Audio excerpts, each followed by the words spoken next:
आज हम सीखेंगे फंडामेंटल एनालिसिस और टेक्निकल एनालिसिस में क्या डिफरेंस होता है। फंडामेंटल एनालिसिस होता है based on company profit and loss statement, balance sheet, company का कैश फ्लो स्टेटमेंट, कंपनी का earning, growth like quarterly result, annual result, valuations, ratio, management quality कि मैनेजमेंट कंपनी के बारे में क्या फ्यूचर फोरकास्ट कर रही है, कंपनी को किस दिशा में ले जाना चाहती है। इंडस्ट्री और sector analysis, sector analysis like कि कंपनी अपने जो कॉम्पिटिटर्स हैं उनसे कितना बेहतर परफॉर्म कर रही है। इन सब डेटा को एनालाइज करके एक समराइज रिपोर्ट बनाई जाती है। बेस्ड ऑन दैट रिपोर्ट जो इन्वेस्टर होते हैं वो ये डिसाइड करते हैं कि हमें पर्टिकुलर कंपनी का स्टॉक बाय करना चाहिए या नहीं। फंडामेंटल एनालिसिस लॉन्ग टर्म के लिए बहुत ही अच्छा होता है।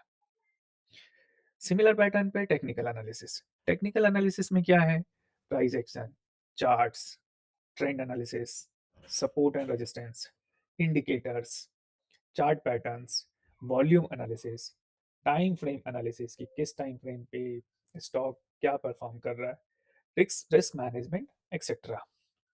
बहुत सारे लोगों का मानना है कि अभी जो चार्ट है, जो प्राइस चल रहा है स्टॉक का करंट में, वो बेस्ड ऑन फंडामेंटल एनालिसिस ही है।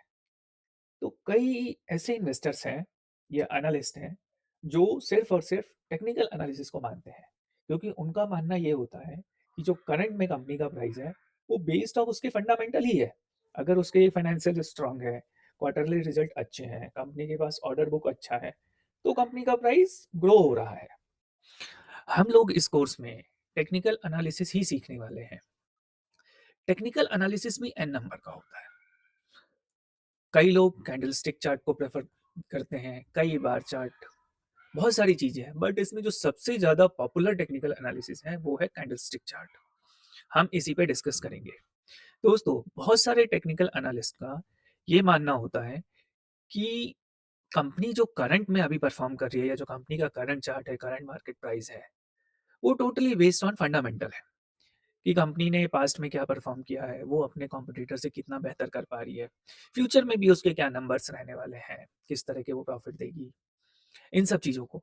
तो बहुत सारे टेक्निकल एनालिसिस ऐसे हैं जो फंडामेंटल को नहीं देखते हैं और वो सिर्फ और सिर्फ ट्रेड लेते हैं या इन्वेस्टमेंट करते हैं या इन्वेस्ट करते हैं बेस्ड ऑन टेक्निकल एनालिसिस।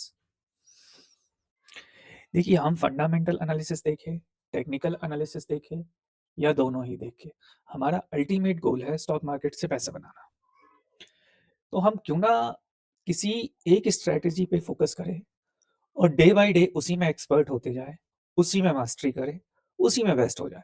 ना कि आज हमने ये इंडिकेटर यूज़ किया, कल वो इंडिकेटर यूज़ किया, कभी किसी स्ट्रैटेजी पे जाते हैं, कभी किसी स्ट्रैटेजी पे जाते हैं, कभी ऑप्शन ट्रेडिंग कर लेते हैं, कभी स्टॉक में चले गए, कभी स्टॉक में ऑप्शन ले लिया, कभी फ्यूचर ले लिया, कभी ऑप्शन ले लिया, कभी बिटकॉइन ले लिया।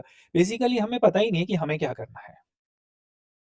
तो इससे अच्छा है बेस्ड ऑन टेक्निकल या बेस्ड ऑन फंडामेंटल, जिस भी नेचर के हम इन्वेस्टर हैं, लाइक मुझे स्टॉक लॉन्ग टर्म के लिए चाहिए, मुझे स्विंग ट्रेडिंग करनी है, या मुझे बहुत जल्द पैसा चाहिए, मैं अपने नेचर के हिसाब से कुछ चुनिंदा एक या दो स्ट्रेटजी अडॉप्ट करूँ, पेशेंसफुली उसी को टेस्ट करूँ, उसी पे काम करूँ और डे बाय डे मैं उसी में बेहतर होता चला जाऊँ, जो मुझे पैसा बना के दे।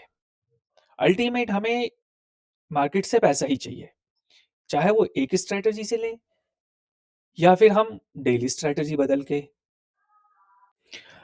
हम अपने इस टेक्निकल एनालिसिस के कोर्स में बातें करेंगे कैंडलस्टिक चार्ट पे, जिससे हमें proper entry, proper exit, proper stop loss, proper target मिल सके।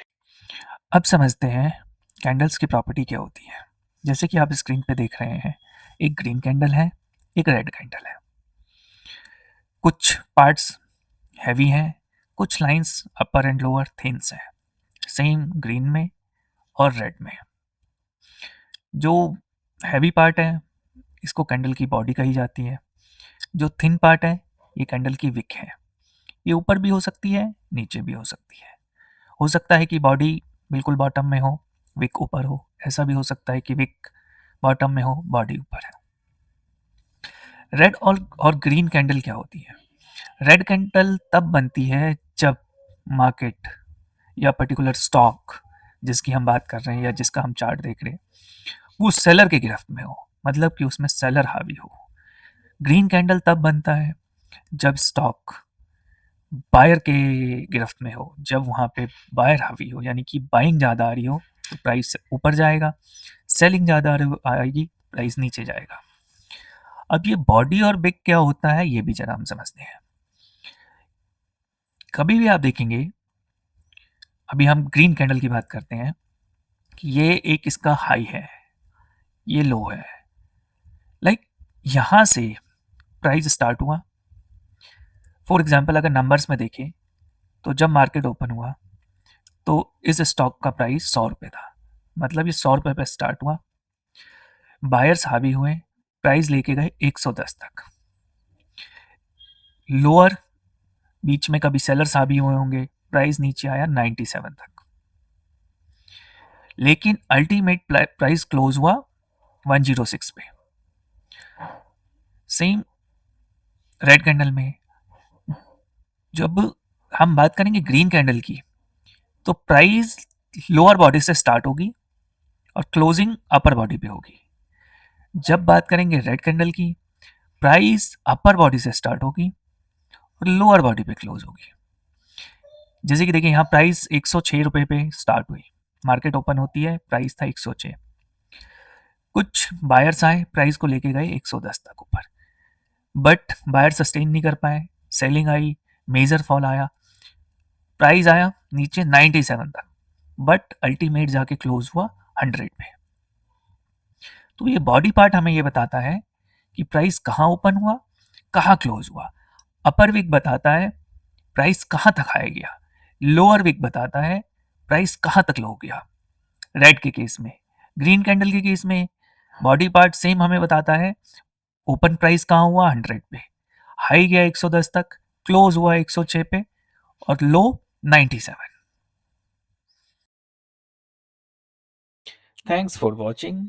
वीडियो को लाइक करें, चैनल को सब्सक्राइब करें और बेल आइकन दबाएं ताकि आने वाले समय में सभी वीडियो का नोटिफिकेशन आपको सबसे पहले मिले।